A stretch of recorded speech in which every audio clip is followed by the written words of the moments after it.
2 minutes en avance. Comme ça, il y aura un peu de temps si vous avez des questions à la fin. Et puis, ça permettra de tenir le timing pour les suivants. Parce que vu que j'ai l'honneur d'être le premier, parmi les premiers à intervenir sur ces talks, on va essayer de ne pas mettre du retard pour tout le monde sur les 2 jours. Donc, je m'appelle Alexis Leclerc. Je suis ravi d'être avec vous ce matin. Aujourd'hui, on voulait vous parler de notre diagnostic de maturité qu'on propose à tout type de structure, à nos clients. Et on a voulu le sous-titrer « Mieux vaut prévenir et guérir ». Pourquoi on a sous-titré comme ça? C'est parce qu'en fait, il peut arriver que les diagnostics de maturité qui existent soient parfois trop théoriques.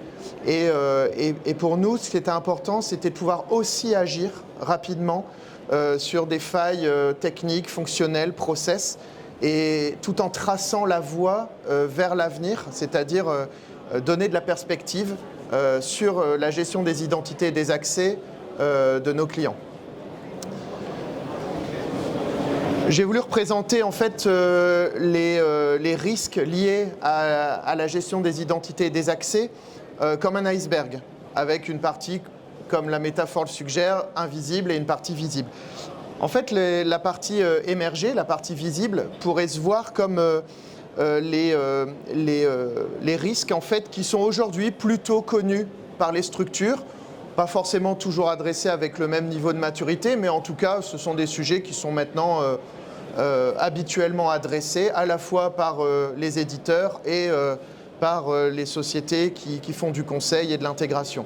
Alors aujourd'hui, toutes les structures savent qu'il faut gérer les entrées-sorties des collaborateurs, des fournisseurs, des clients et qu'il faut pouvoir adresser des processus parfois complexes d'un point de vue RH avec les créations, les mises à jour et les départs des comptes utilisateurs.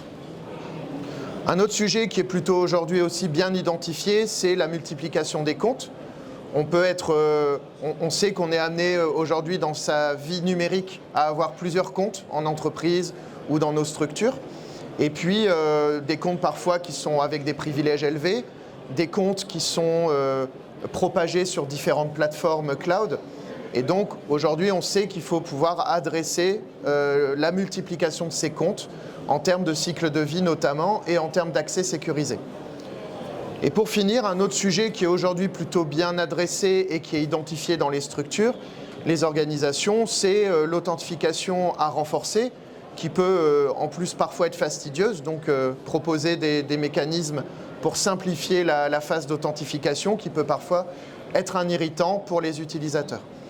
Donc ça fait partie aujourd'hui des sujets qui sont plutôt bien identifiés par les organisations. Mais évidemment, il y a des défis qui sont un peu plus invisibles, un peu plus cachés et qui ont un impact qui peut parfois être désastreux. Ce sont des menaces qui sont un peu moins évidentes et qui posent encore aujourd'hui question dans les organisations à qui on s'adresse. Le risque de conformité, évidemment, avec une réglementation qui évolue, j'allais dire en permanence, en tout cas de façon régulière et avec des contextes nationaux, continentaux ou internationaux qui peuvent être évolutifs. Ensuite, on a aussi les excès de privilèges qui sont parfois difficiles à adresser dans les organisations. Le fait de cumuler des droits, des accès à des données, le fait, avec l'ancienneté finalement, de se retrouver avec plein d'accès qui n'ont jamais été rechallengés, c'est aujourd'hui quelque chose qui est plus difficile à identifier. Les risques de phishing, évidemment, et d'usurpation d'identité. Donc ça ne touche pas que le grand public, évidemment, ça touche aussi les entreprises.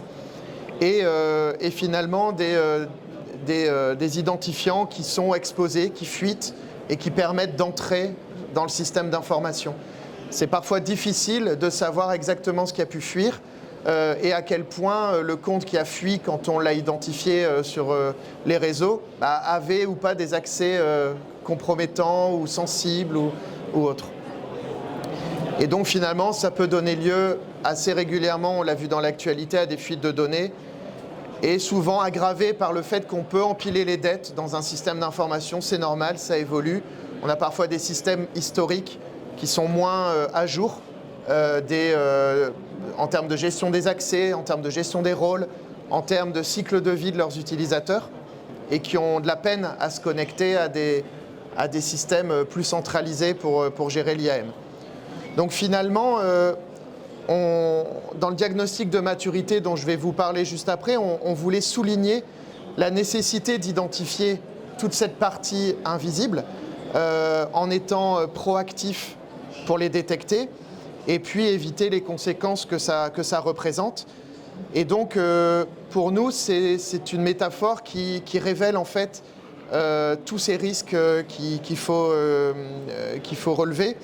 Et donc, c'est important de pouvoir aider les organisations à mettre là-dessus un niveau de risque, à mettre en place un niveau de maturité et à les aider à comprendre ça.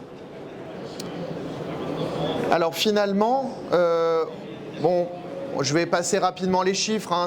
C'est des chiffres, ça peut faire peur. En même temps, il y a plein de réalités derrière un chiffre. Il y a plein de situations très hétérogènes. Mais on sait que les fuites de données, les violations de données ont pu être très importantes, notamment en 2024. Et alors, si on se concentre sur les coûts que ça peut représenter, aujourd'hui, c'est relativement important. Alors, c'est une moyenne, hein. Les moyennes, on sait que ça peut être sur des fourchettes très larges. Mais en tout cas, ça implique souvent beaucoup de conséquences techniques d'avoir une fuite de données, légales évidemment, et puis en perte de productivité pour l'entreprise. Il faut savoir que 16% des violations de données dans l'échantillon de cette étude ont été provoquées par des compromissions d'identifiants. Et en fait, c'est de loin la cause principale. C'est-à-dire que toutes les autres causes représentent moins que ça et s'empilent dans les causes de fuite de données. Donc c'est quand même un sujet important à adresser. Ceci étant dit, pour nous, dans ce diagnostic de maturité, c'était important donc de pouvoir établir pour nos structures, pour nos organisations, une feuille de route. C'est impératif pour décider, mais parfois ça peut être complexe. On peut être perdu dans ce qu'on a déjà mis en place en termes d'IAM, dans ce qui nous resterait à faire. Et donc, il est important, dans un premier temps, de pouvoir modéliser l'écosystème. C'est important de pouvoir rechallenger des processus, techniques ou fonctionnels d'ailleurs, et identifier les risques que ça pose. Dans un diagnostic, ensuite, c'est important d'y mettre une couche de stratégie. C'est important de l'associer au secteur d'activité et puis surtout d'intégrer l'état de l'art aujourd'hui de notre secteur. C'est important également de pouvoir anticiper avec l'écosystème de l'entreprise ou de l'organisation les futurs projets, de comprendre les contraintes réglementaires ou les futurs projets de transformation qui vont arriver et comment l'IAM doit se positionner par rapport à ces projets-là.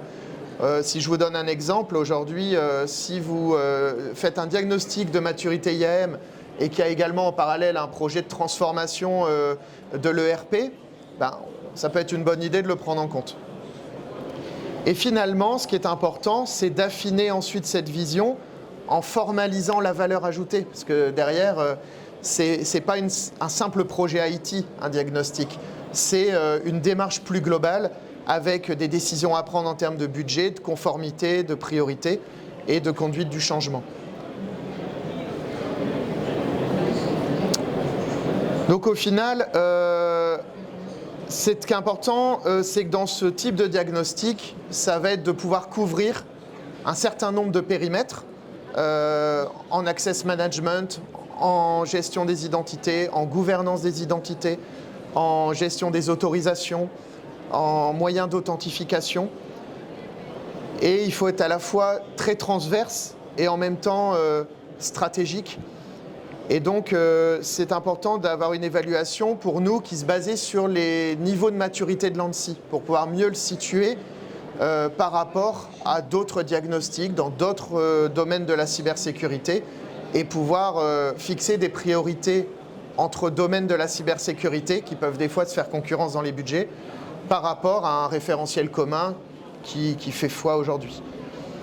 Et ce qui est important pour nous, et c'est pour ça qu'on l'a appelé prévenir et guérir, c'est d'aller jusqu'au plan de remédiation, jusqu'à des fiches projets, jusqu'à un executive summary qui va expliquer quels sont les projets à mener en conséquence, dans quel ordre, qu'est-ce que ça peut représenter comme temps, comme budget et comme priorité.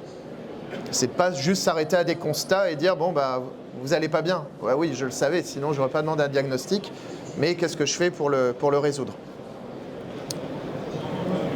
Donc au final, il y a toujours cette dualité entre prévenir, donc préconiser, enrichir la vision du RSSI, des équipes techniques, des architectes, challenger leur stratégie, renforcer leurs bonnes pratiques, mais aussi guérir, c'est-à-dire remédier aux problèmes, parfois même très rapidement, en victoire très rapide à aller chercher, pour apporter tout de suite du concret, de la valeur.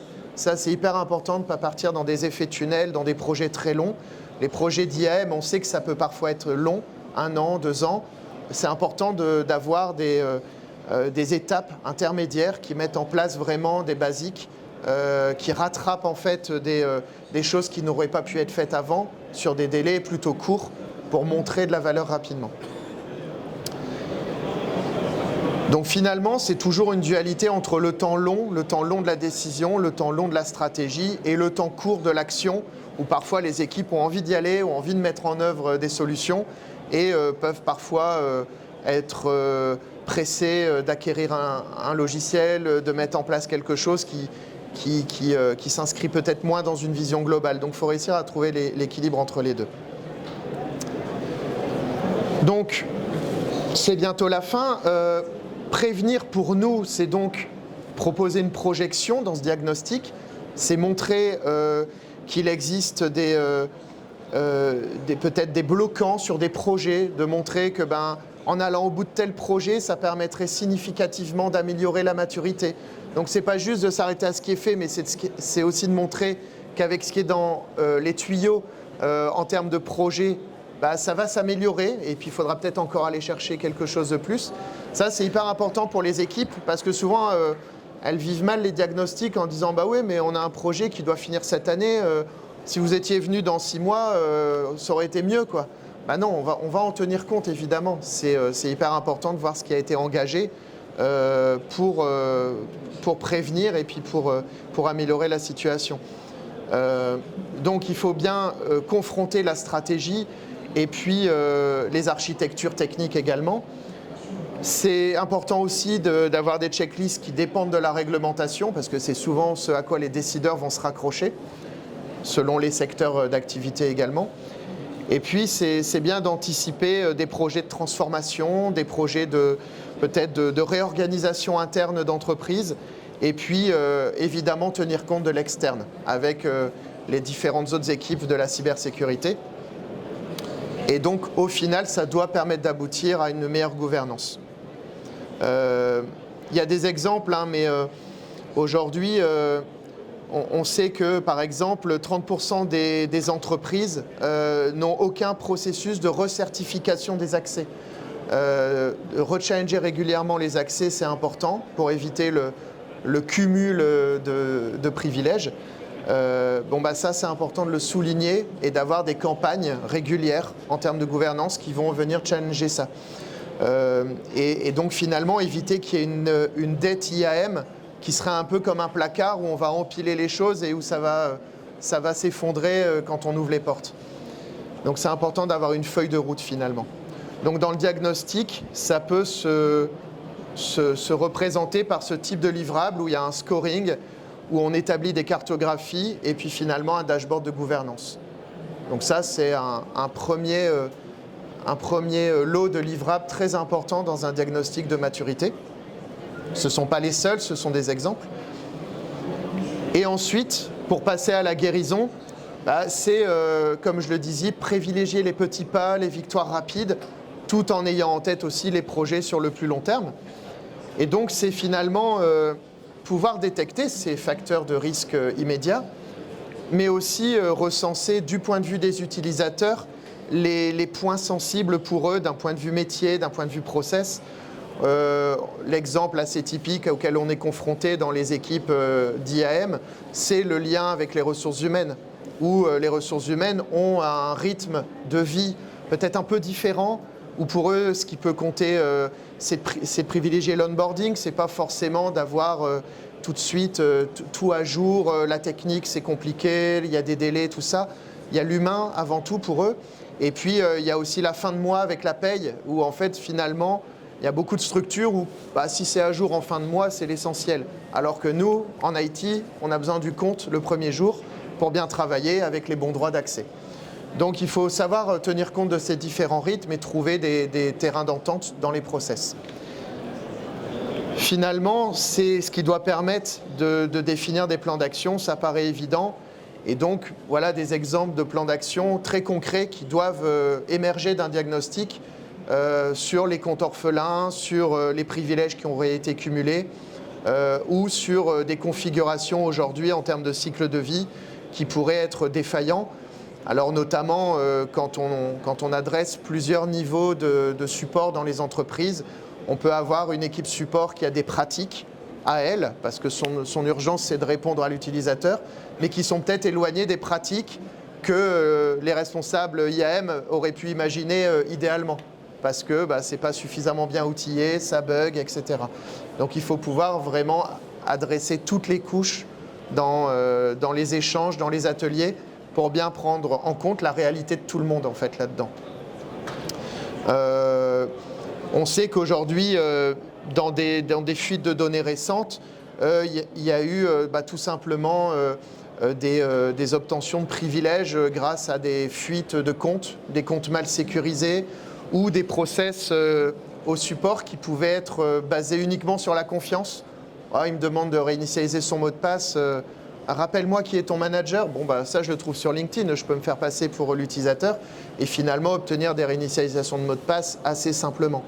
Donc, c'est important aussi de préconiser ensuite des solutions techniques pour améliorer ces process-là et finalement essayer de proposer une gestion d'identité qui se rapproche un peu plus des fois de ce qu'on peut connaître à titre personnel, où on va avoir un moyen d'être contacté de façon secondaire pour réinitialiser son compte. Sur des moyens alternatifs. Voilà ce que je voulais vous dire par rapport à ça. Et donc, au final, c'est important de positionner ce diagnostic dans une durée relativement courte en termes d'exécution, mais avec des résultats qui vont s'imprimer sur le long terme. Et c'était important pour nous de proposer ça à un moment donné à nos différents clients parce qu'on s'apercevait que dans les projets IAM qu'on menait, le constat c'était qu'il y avait une reprise de contrôle à faire, il y avait des nouveaux risques qui pouvaient être identifiés et parfois on se concentrait un peu trop sur la gestion d'identité et pas sur toutes les dettes qu'il pouvait y avoir autour et les enjeux de conformité. Donc il fallait pouvoir reprendre un peu de recul par rapport à ça.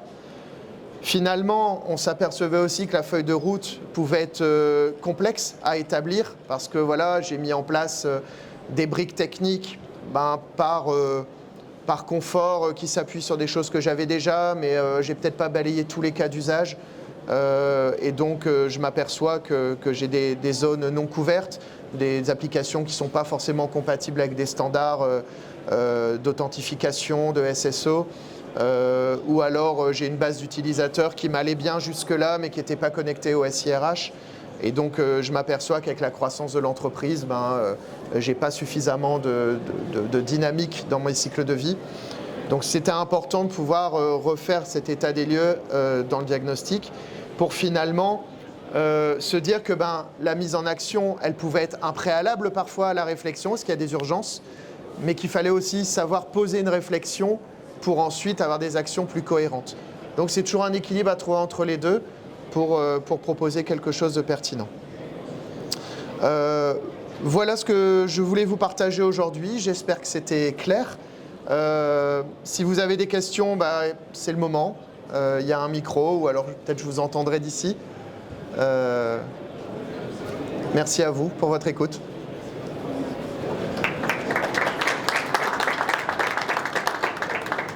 Est-ce qu'il y a des questions? Oui. Alors, on tente le micro? Ouais. Oui, bonjour. Vous pouvez le mettre. Ouais. Ah, il n'est peut-être pas allumé. Non. Tac, tac, tac. Non. Il s'allume là-bas, je pense. Ah, ici. Voilà.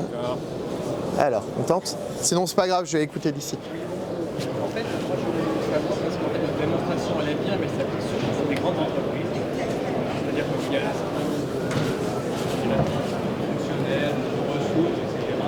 Mais en fait, j'ai du mal à voir si ça s'applique dans des entreprises plus petites. Donc c'est la question de la taille de l'entreprise à laquelle ça s'applique. Alors c'est adaptable. En fait, en réalité, ce qui est important, c'est qu'on a découpé le domaine en plusieurs thèmes, avec des points de mesure dans chacun de ces thèmes. Donc il y en a 248 exactement. Et on peut être libre de dérouler en fait certains thèmes et pas d'autres, en fonction des priorités déjà identifiées ou des contraintes budgétaires ou autres.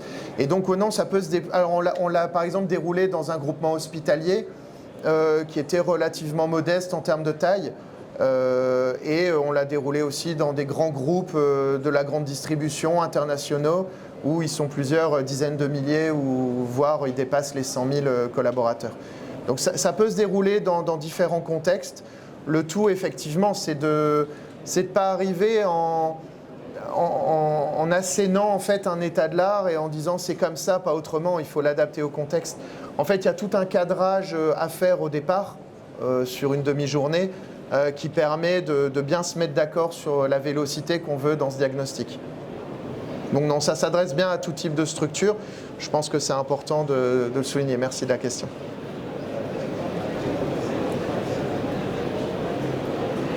Pas d'autres questions ? Écoutez, je vous remercie pour votre écoute et bon Cyber Show.